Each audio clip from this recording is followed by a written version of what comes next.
Hello, my name is Louise and welcome to Adventures with Yarn. This is my mainly knitting and crochet podcast in which I talk mainly about knitting and crochet. Thank you so much for joining me today. If this is your first time coming to check me out, thank you so much. I really appreciate it. And if you are already a subscriber, welcome back. As always, if you like what you see, be sure to hit that thumbs up button and subscribe. Okay, wow, it has been a while. Oh my gosh. Thank you guys so much for all of your patience that you've had with me. Life has been absolutely crazy. I'm going to dip into that a little bit later, but to keep some joy in my life, I wanted to go over the things that I've been crafting with you. So on this episode, I have a couple finished objects. I have some works in progress, I have some yarn, I have some stitching, and I have a special guest. His name is Houdini. He is my Chihuahua. He will be joining us a little bit later. And then I will go into some more of the personal things in my life that have been happening. It's been nuts. And then I'm going to talk about the winners for the Frozen Knit Along. All right, so you're not going to want to miss this. Grab your favorite drink, settle in, let's get going. Okay, so where to start? How about a finished object? So I finished a sock. This is the striped sock by Espace Tricot. You may recognize this yarn. It is called Royalty. I have to make sure to get the yarn colors straight. This is one of the beautifully hand-dyed yarn of Amanda from Yarnanigans that was made specifically for our Frozen Knit Along. This is the self-striping color, and you can see it is gorgeous. It is perfect and wonderful, and I love it. You may recognize that the colors are exactly that of like the tones of the dress that Anna and Elsa wear when they have to perform their royal duties. It's just, I love it. It's so cute. It's so perfect. I still have to make the other sock, but as you can see, it's a very basic sock. I did not use any other colors for the toe, the heel, or the cuff, just this color. And I think I do have, let's see here. Oh, yes. I have a ball of it already wound up. You can buy this at Wallflower Gal Fibers on Etsy. Super, super cute. And this was an option that you could have it sent to you already wound up, which is really good for me because I still don't have a ball winder. I really need to get with the times, and I really need to get one someday.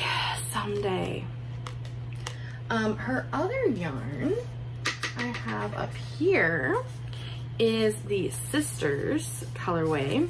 I have yet to knit with this, but I'm very excited to, and with a contrasting little mini skein there. This is on her MCN base, 80% superwash merino wool, 10% cashmere, 10% nylon. Gorgeous, gorgeous, gorgeous. So make sure to get your hands on some. Put those back there. Okay, my next finished object is another sock. And yes, I only have one sock at a time lately, but this sock, I have finished the other pair, but this sock was like maybe the fastest sock I've ever knit. I decided to make my friend a pair of socks for their birthday, and their birthday was coming up and I was really scrambling. So this is my own little take on the Rose City Rollers. I basically used the Rose City Rollers pattern, except I made a cuff. I cast on what it called for. I did a knit to purl to rib for the cuff. I decided to knit as long as I wanted the leg to be, and then just from there just went right on into the heel and the rest of Rose City Roller Sock. This is a large. This individual is really into orange and black, and these were kind of the closest colors I had. This is actually from a Christmas sock set by Yarnacious. You can find her on Etsy and Instagram, and you can see you have this kind of orangey color here.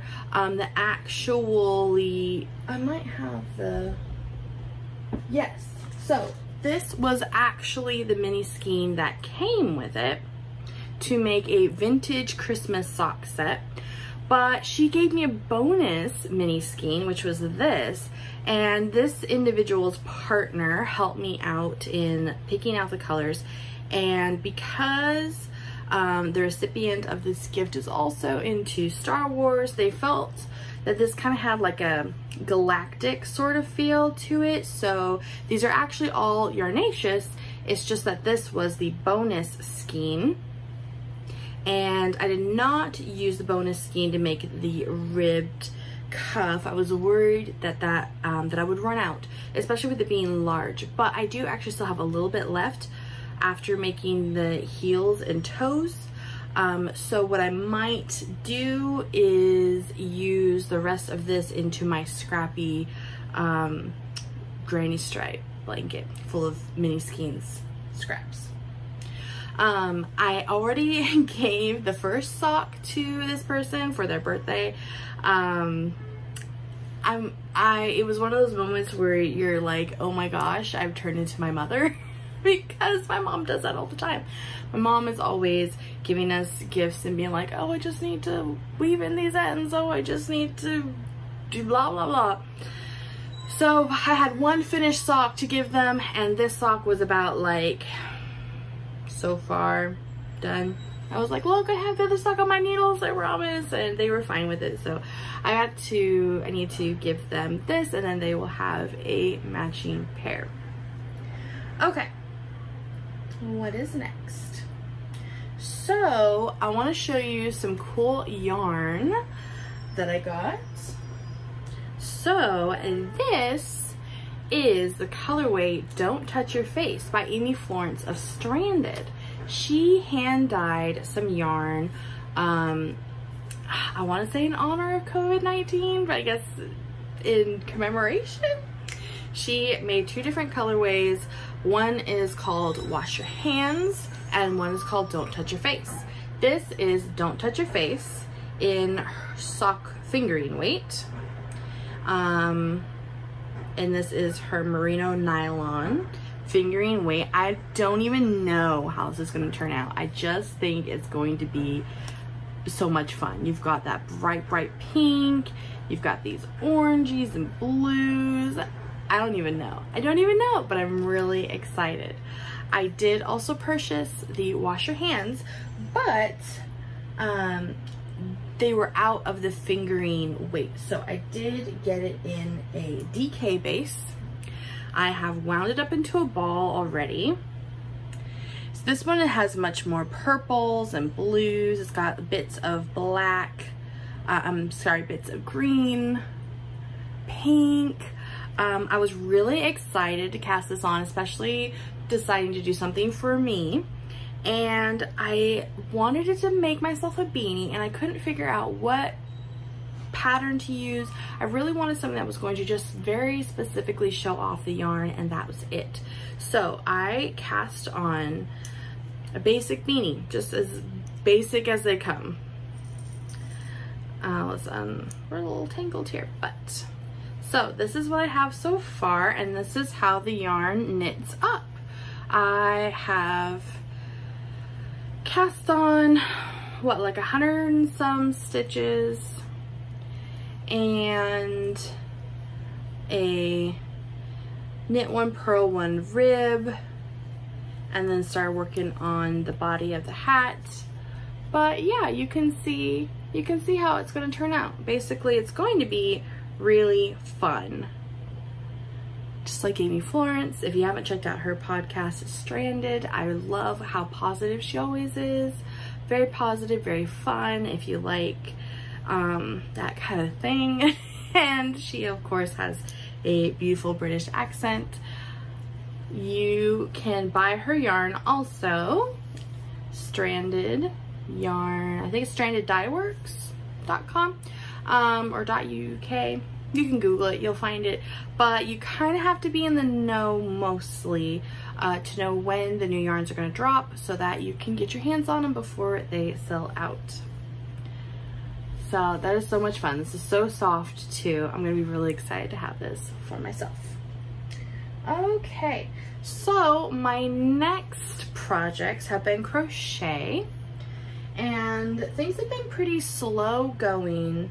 I would say a lot due in part to life and what's going on. Just like some people out there, I have been entrapped in Animal Crossing, very pleasantly entrapped in Animal Crossing. It's been so much fun. But I have still found time to knit and crochet.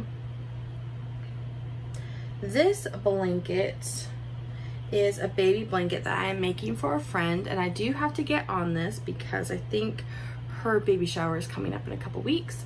But we have this Simply Sweet baby blanket. How fun is this texture? This is made out of some yarn that I found at Joann Fabrics. It's really, really soft. I really wish you guys could feel this. It's like cushy, like a marshmallow. Really, really soft, and we have stripes, basically green, light gray, dark gray, green. I think that I cast this on when she didn't know the gender of her baby, and now it turns out she's gonna have a little boy. So I am on my second row of the dark gray, and I think it has 3 repeats of the 3 stripes.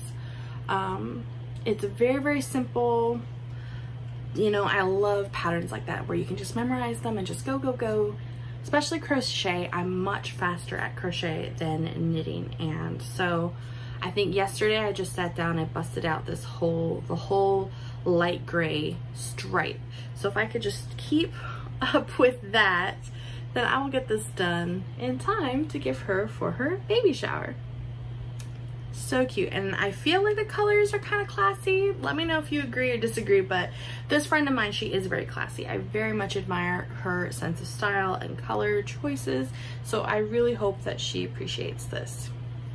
My next crochet project is also a different baby blanket, a little bit different kind of style going on.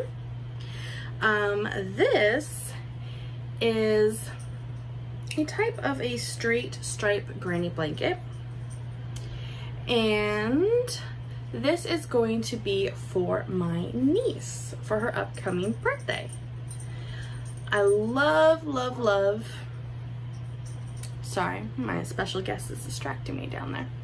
I love, love, love that not only is this, you know, repeating, memorizable, but you just get the yarn, it shows off the colors. It is some self-striping yarn. This is some yarn, some bargain yarn that I got just at Walmart.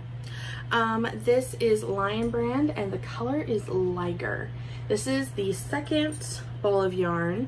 I think I'm gonna need to get a third, so I'm gonna have to run back over there and get my hands on it again. Hopefully before it sells out, because it's just a fun color. Otherwise I'll probably have to go online on lionbrandyarn.com. But so much fun. I especially like how airy this is because my niece and my sister, my brother-in-law, they all live in California. It's very warm. Even in the fall, it hardly gets cold. So this will just be something that'll still be lightweight. It will just kind of, if she uses it as a blanket, it'll just be more for like comfort of having something over her rather than actually like providing warmth. But that's fine. So there's that. I also have been doing a little bit of stitching. I know. So again, at Walmart, I really need to just like stay away from the craft section over there. But I was looking at their cross stitches and I saw one of this little cat, and it says the words meow over the top, and it's like this black and gray and white cat's face. Very, very cute. I had to get it, so I did, and this is my progress so far. Basically, you have the ears, and their eyes will be here, the nose will be there. Up above, it will say meow, using some back stitching and cross stitch.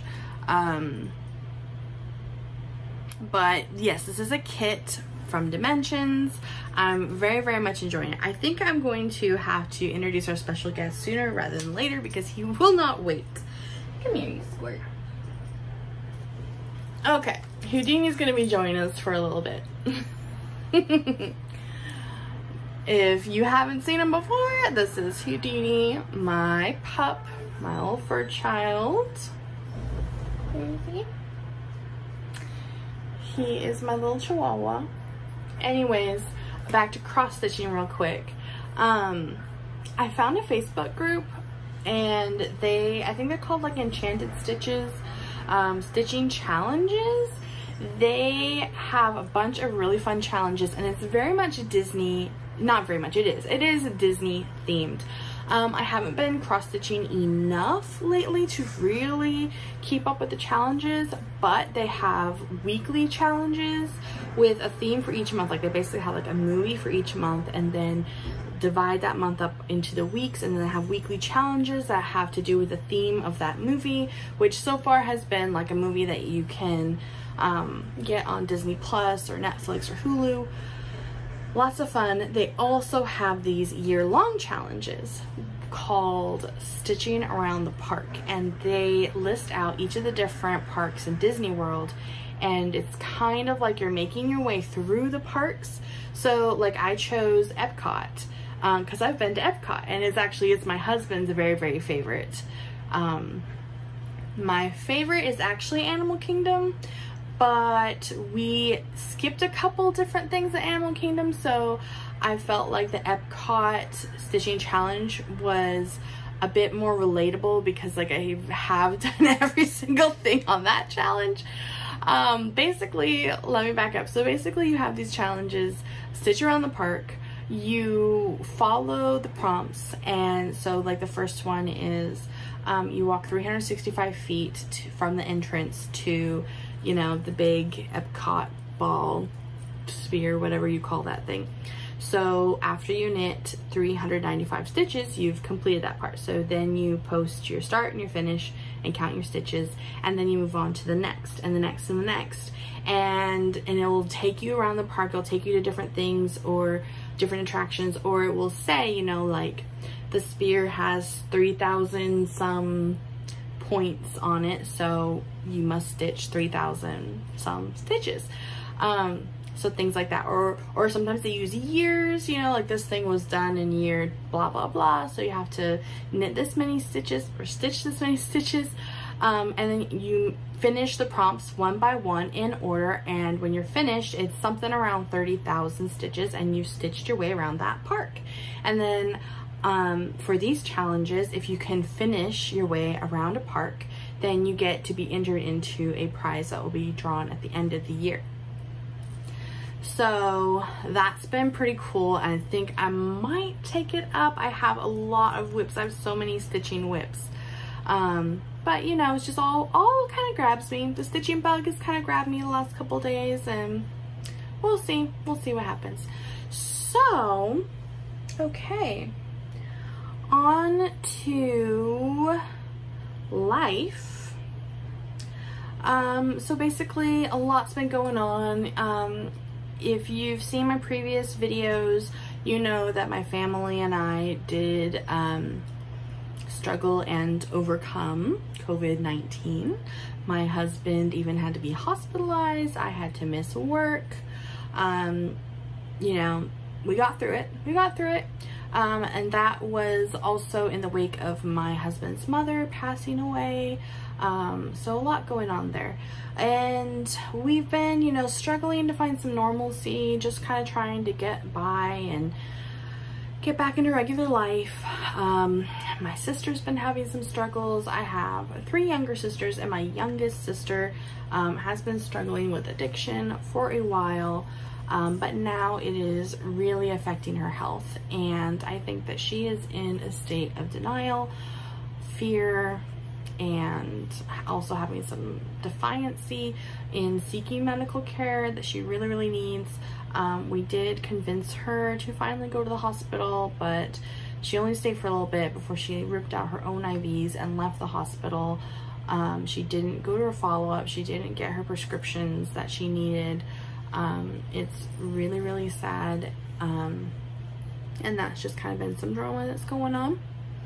Really tough. And then after that, the most recent drama has been regarding this little guy.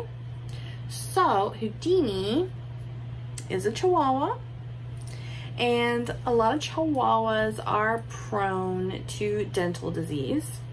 And this little guy specifically, he doesn't really like to chew a whole lot, so it's hard to get him to chew on many things.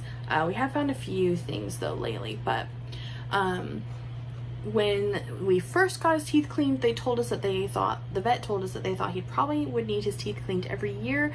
We were able to skip a year since we did get him to let us brush his teeth a little bit, to chew on some bones, but then the next year came and they really wanted to have his teeth cleaned again professionally.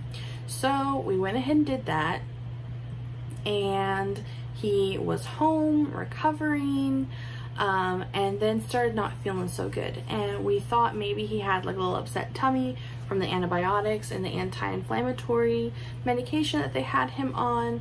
I thought that in order to entice him to eat his medication, that I would drip some bacon grease on the medication.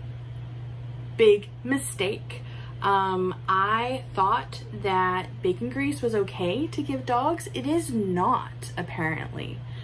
So don't give it to your dogs. I think especially in just like with anything a dog ingests, ratios are very important. So the amount of whatever is bad for them to the ratio of how big they are. You can see that Houdini is very small. He started this ordeal at a little over 5 pounds. Anyways, the vet thinks it was probably just the perfect storm.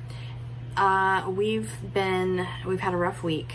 So the first day he wouldn't take his medicine, started throwing up. We called the vet. They told us to just hold his food, try again in the morning.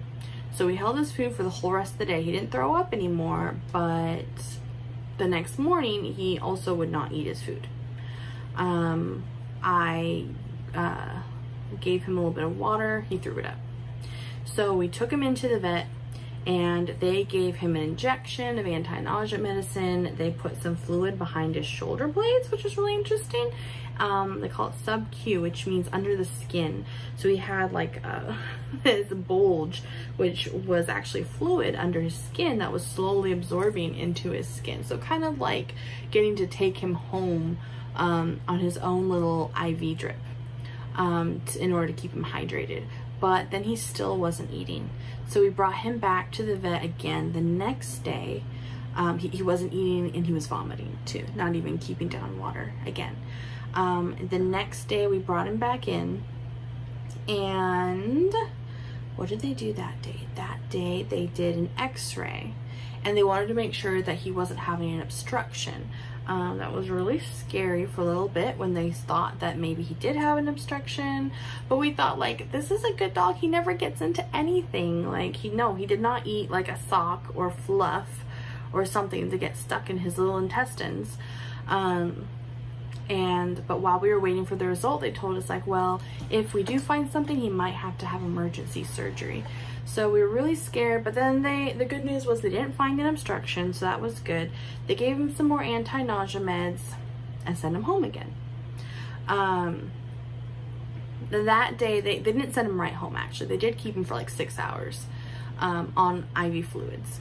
So he was hospitalized for 6 hours on the IV fluids. Brought him home. Energy was a little bit better, but then it got worse. That next morning was the worst. He was so lethargic. He was so droopy. I mean, he looked like he was not in a good way. Brought him back to the vet. What did they do that time? That time they did a follow-through study of his intestines to double check for an obstruction, in which they gave him contrast down his little throat and x-ray to watch and see the contrast if it goes through the intestine. It did go through, but he was still really sickly, and at that point they told us, you know, we've done everything that we can here, so you're going to have to take him on up to Portland, which is kind of where the specialists are. They're gonna have to take him to a specialist veterinary hospital, and especially to hear that was devastating. Just to hear like we've done everything we can kind of put me in the headspace of like, oh my gosh, they've done what they can, we've exhausted our options, that's it for my little boy, we're gonna lose him. I mean, I was beside myself. But we drove him up to Portland to the specialist hospital for animals, and they ended up keeping him for 2 nights on aggressive IV fluids and anti-nausea medication. They did an ultrasound, and it showed that just like some inflammation. So basically, in the end, his diagnosis was gastroenteritis, which is inflammation of the stomach and the bowel, or sometimes in other words, just a really, really upset tummy. Not a whole lot you can do except wait it out, and a lot of supportive care. So like the IV fluids, the anti-nausea medication. They kept him for the 2 nights to make sure that he could keep his food down. Once they transitioned him to food, he could keep his water down. And that way we could take him home and make sure that he keeps everything down, also would take his medications. So he is doing a lot better, and we are so, so glad. This was not cheap. It was very stressful on our wallets, but in the end, we are so, so glad to still have our little guy. And it also showed us a pretty good lesson about the importance of maybe in the future having pet insurance. Because I would say if you feel the way I do about your pet, and if you think that you would pay anything in order to, you know, keep your little pet alive, then you may want to consider pet insurance, because the specialists are not cheap, let me tell you that. But in the end, it was worth it. We are just going to try to make ends meet. More debt, that's fine, whatever, but our little guy is not replaceable. And he is 8 years old. For a Chihuahua, he should probably live quite a while longer. So that is that whole spiel. And he is actually a bit better. I think he gets a little bit camera shy, but he is coming around to his old self, and his energy level is getting better. I totally meant to draw the names for the Frozen knit-along. I guess that I will just draw them and reach out to those people, those winners. Thank you guys so much for your patience. I mean, I dropped the ball with that knit-along, and I do apologize for everyone that was involved. And I mean, I pretty much just dropped off the face of the earth, and the deadline came and went, and I did not draw the winners. I still need to. I still will. I still very much plan on mailing out those prizes. So yeah, I will be doing that soon and reaching out to the winners. Thank you guys so much for taking the time to come and listen, and I really appreciate you watching, subscribing, your comments. Thank you. All right, guys, I hope that you're doing well. Take care, and I will see you next time. Bye. Bye.